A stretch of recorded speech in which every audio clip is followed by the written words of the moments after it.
Una de las consecuencias de las guerras permanentes del continente europeo, y en particular de la península ibérica y de los países italianos, que generaron muerte, pobreza, inestabilidad y miseria campesina, fue la transmigración de amplios sectores de las sociedades de Europa a los territorios conquistados por los estados europeos en las tierras americanas del oeste, más allá del océano. A estos hechos geopolíticos de Europa hay que agregar la persistencia imperialista de las monarquías europeas de los siglos XV al XIX, que encontraron en el territorio multicultural de América pueblos nativos que no supieron o no pudieron enfrentar a los invasores y terminaron sometidos o desplazados e incluso eliminados. Ellos eran un adversario fácil para las ambiciones expansionistas de los estados imperialistas europeos que buscaban colonizar el nuevo continente. Y esto ocurrió de tal modo que de algunos de ellos no queda prácticamente ninguna traza. Estos hechos ocurrieron en toda América, pero ahora nos estamos refiriendo a estos mismos procesos que se dieron en particular en el sur de América del Sur. Por su parte, estos acontecimientos darían lugar, más tarde, al nacimiento y evolución de las sociedades que hoy llamamos República Argentina. Los espacios del sur americano tenían densidades de población relativamente bajas, muy inferiores a las densidades europeas e incluso muy inferiores a las que experimentaban las sociedades agrícolas andinas hacia el noroeste del continente. Esta condición de poco pobladas parecieron ideales para que en el futuro, más o menos inmediato, millones de las familias que sufrían las guerras y explotaciones humanas de Europa pudieran venir a establecerse en el lugar. En definitiva, Argentina es el resultado de siglos de encuentros, desencuentros, conflictos y adaptaciones entre la geografía, los pueblos, las emigraciones colectivas y los proyectos políticos. Comprender su formación ayuda a entender estos desafíos presentes y futuros. Quiero aclarar que muchas de las generales de la ley de la situación demográfica de Argentina me comprenden. Soy uruguayo, que es como decir una especie de argentino, entre comillas, con características muy particulares, y al igual que cientos de miles de argentinos, soy descendiente de gallegos y genoveses, pero me crié en un ambiente de tangueros, tomadoras de mate y comedores de carne. En fin, creo que estoy en condiciones de opinar sobre Argentina y sobre los argentinos, porque prácticamente soy uno de ellos. Argentina es el segundo país más extenso de América del Sur y uno de los más grandes del mundo. Su territorio abarca desde regiones tropicales en el norte hasta áreas subantárticas en el extremo sur. Tiene una superficie de 2.780.000 kilómetros cuadrados y una población de más de 45 millones de habitantes. Tiene también una enorme diversidad de climas, relieves y ecosistemas. Ha tenido una importante dinámica demográfica, concentrando gran parte de su población en áreas urbanas, especialmente en el eje del Río de la Plata. A nivel continental, Argentina es clave por su producción agroalimentaria, sus recursos energéticos y minerales, y su proyección marítima sobre el Atlántico Sur. En el plano mundial, históricamente, ha sido un país exportador de alimentos y receptor de inmigrantes con fuerte influencia cultural europea y latinoamericana. Mucho antes de la llegada de los europeos, el actual territorio argentino estaba habitado por una gran diversidad de pueblos indígenas adaptados a ambientes muy distintos. En las llanuras pampeanas y zonas del río Salado vivían pueblos pámpidos como los querandíes, que eran cazadores, recolectores y pescadores expertos en el manejo del caballo más tarde, y los charrúas, que también ocuparon amplias zonas del actual Uruguay y el litoral, el delta del Paraná, por ejemplo, donde pescaban habitualmente. En las regiones ribereñas del río Paraná y del Uruguay se encontraban pueblos como los chaná y los timbúes, profundamente ligados a los ríos, la pesca y la navegación. Más al norte, los guaraníes desarrollaron una agricultura más avanzada, con aldeas estables y una rica cultura lingüística que aún perdura. Desde el oeste y el sur, especialmente a partir de los siglos XVII y XVIII, avanzaron pueblos mapuches y ranqueles que extendieron su influencia sobre amplias zonas de la Pampa y la Patagonia Norte, integrando redes comerciales y culturales a ambos lados de la cordillera. En 1536, los españoles, liderados por Pedro de Mendoza, fundaron por primera vez Buenos Aires, pero la resistencia indígena, el aislamiento y la falta de alimentos obligaron al abandono del asentamiento. La colonización se reorganizó desde el norte con la fundación de Asunción, que se convirtió en el principal centro político de la región, y desde allí se fundaron ciudades clave como Santiago del Estero, Santa Fe, Córdoba y Salta, consolidando rutas interiores.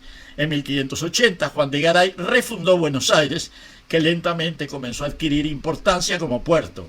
En 1776 se creó el Virreinato del Río de la Plata, inicialmente con capital en Asunción, aunque Buenos Aires terminó imponiéndose como centro administrativo y económico. Buenos Aires se convirtió en un puerto estratégico, legal e ilegal, para la exportación de la plata del Alto Perú. El contrabando fue una práctica común debido a las restricciones comerciales impuestas por España. La fundación portuguesa de Colonia del Sacramento, al otro lado del Río de la Plata, y más tarde la fundación española de Montevideo, reflejaron la competencia geopolítica por el control del estuario del Río de la Plata.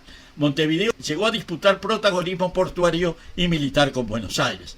Mientras tanto, el interior del virreinato se fue poblando lentamente. La Mesopotamia argentina, Córdoba y el noroeste desarrollaron economías regionales, muchas veces subordinadas al puerto porteño. En 1807 y 8, la invasión napoleónica a España provocó una crisis de autoridad. En América surgieron juntas locales que cuestionaban el poder del rey. En mayo de 1810, en Buenos Aires, se formó una junta de gobierno que marcó el inicio del proceso independentista. Desde el antiguo virreinato partieron expediciones militares hacia el interior, hacia el oeste, hacia Chile y el Perú, con figuras como San Martín, que organizó el ejército de los Andes desde Mendoza. La independencia no fue un proceso uniforme. Algunas regiones se separaron, como la banda oriental, que terminó convirtiéndose en Uruguay tras la guerra que enfrentó a las Provincias Unidas con el Imperio de Brasil. Tras la independencia, las provincias comenzaron a enfrentarse por el modelo de sociedad. Los conflictos entre federales y unitarios marcaron décadas de guerras civiles. Buenos Aires concentró el poder económico gracias a la aduana. Gobernadores como Juan Manuel de Rosas ejercieron un control fuerte bajo la bandera del federalismo hasta su derrota en 1852.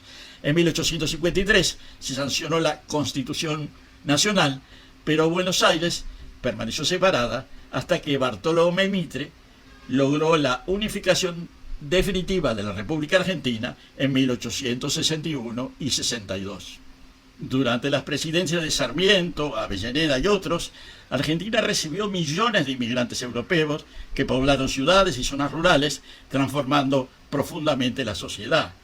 Es de hacer notar que a principios del siglo XX, la Argentina había cambiado radicalmente su composición demográfica y cultural. Llegaron varios millones de inmigrantes, particularmente de España e Italia. Tanto las grandes ciudades como Buenos Aires, Rosario, Córdoba, Santa Fe, Mendoza y otras se poblaron de españoles provenientes de Galicia, Asturias, el País Bajo y Cataluña, y también italianos de Nápoles, de Calabria, de la Liguria genovesa y del Piamonte. Ellos rápidamente constituyeron la mayoría de la población, que hasta entonces estaba constituida por criollos más o menos mestizados con las poblaciones indígenas preexistentes. Así se fue dando la mezcla. Los llamados cabecitas negras, en forma despectiva por su mestizaje presunto o real, que emigraron a las ciudades, sobre todo Buenos Aires, y la formación de un núcleo central de poblaciones urbanas, en donde los inmigrantes europeos y sus descendientes eran un sector principal. Hacer notar también que en esas corrientes migratorias incluyeron inmigrantes del Medio Oriente, sobre todo sirio-libaneses y centroeuropeos, provenientes de Alemania, Polonia y países vecinos. Así constituida la población se allanó el camino para que se emprendieran reformas institucionales y sociales que finalmente se fueron haciendo realidad en la década de 1920, cuando el Partido Radical, la Unión Cívica Radical, liderada por Hipólito Yrigoyen, logró avanzar en la reinstitucionalización política y democrática del país. Esta institucionalización no duró mucho tiempo debido a los efectos de la crisis financiera global de 1929. En la década del 30 se sucedieron gobiernos civiles, conservadores y dictaduras militares, pero la inestabilidad social, producto de la aparición de un proletariado urbano en Buenos Aires, llegó a que en la siguiente década la situación política cambiara radicalmente. En 1946 llegó al poder Juan Domingo Perón, un militar mestizo y nacionalista, que comenzó a plantear un nuevo enfoque social para la Argentina, acompañado por su esposa Eva Duarte Perón, que tuvo un rol emocional muy importante en ese periodo y lo apoyó fuertemente. En esos años, Perón impulsó políticas sociales y laborales que darían lugar a la fundación de un nuevo partido, el Partido Justicialista. Tras el golpe militar de 1955, que lo derrocó a Perón, el general se exilió y el país entró en un largo ciclo de inestabilidad. Desde el retorno de Perón en 1973, la Argentina ha oscilado entre gobiernos peronistas, incluido el kirchnerismo en el siglo XXI, y proyectos liberales o conservadores. En la década de 1990, Carlos Menem, a pesar de utilizar vocabulario peronista, impulsó privatizaciones y políticas restrictivas sociales que provocaron una nueva crisis al fin de la década, para que luego regresara el peronismo ortodoxo, más tarde rebautizado kirchnerismo. 3 periodos electorales después se agotó el kirchnerismo, subiendo a la presidencia el liberal Mauricio Macri, que a su vez fue sustituido 4 años más tarde por el peronismo diluido de Alberto Fernández. En años recientes emergió un fenómeno político nuevo, un economista de perfil mediático, de nombre Javier Milei, que se distinguió por sus críticas al sistema político tradicional, su comportamiento histriónico, que llegó a la presidencia con un discurso liberal extremo y fuerte alineamiento con los Estados Unidos e Israel. Hoy en día el país se enfrenta a una crisis económica profunda y política aún no resuelta. El futuro dependerá de su capacidad para estabilizar su economía, integrar su diversidad social, institucionalizar la política y aprovechar su enorme potencial territorial y humano.